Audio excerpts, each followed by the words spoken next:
Bonjour, je suis Marc Obregon et je suis allé voir pour vous The Brutalist.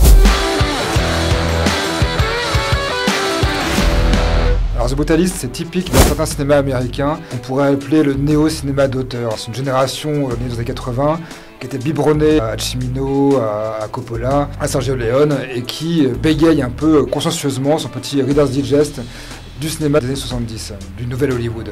Les critiques, évidemment, crient toutes au chef-d'œuvre. De toute manière, dès qu'un type à Hollywood se met à faire un peu de mise en scène, il y a forcément un Oscar à la clé, vu le niveau actuel complètement médiocre du cinéma hollywoodien. Et il faut bien dire que ce brave Brady Corbet se donne un peu les moyens de ses ambitions, il tente des choses, et malgré tout, pourtant, son cinéma ressemble plutôt à de la série télé. On crie au monumental, en réalité, The Brutalist, c'est un très long feuilleton télévisé, qui est basé surtout sur des gros plans, sur des contre-champs, sur des visages. En fait, là où ce petit malin de Brady Corbet se donne les moyens de ses ambitions, c'est surtout en amont, en prenant des sujets bien lourdingues, bien symboliques, à savoir le rise and fall d'un architecte juif qui fuit la Shoah pour venir s'installer aux USA et commencer à produire un vaste projet architectural qui sera évidemment une sorte de symbole métafilmique du cinéma en général et d'Hollywood en particulier.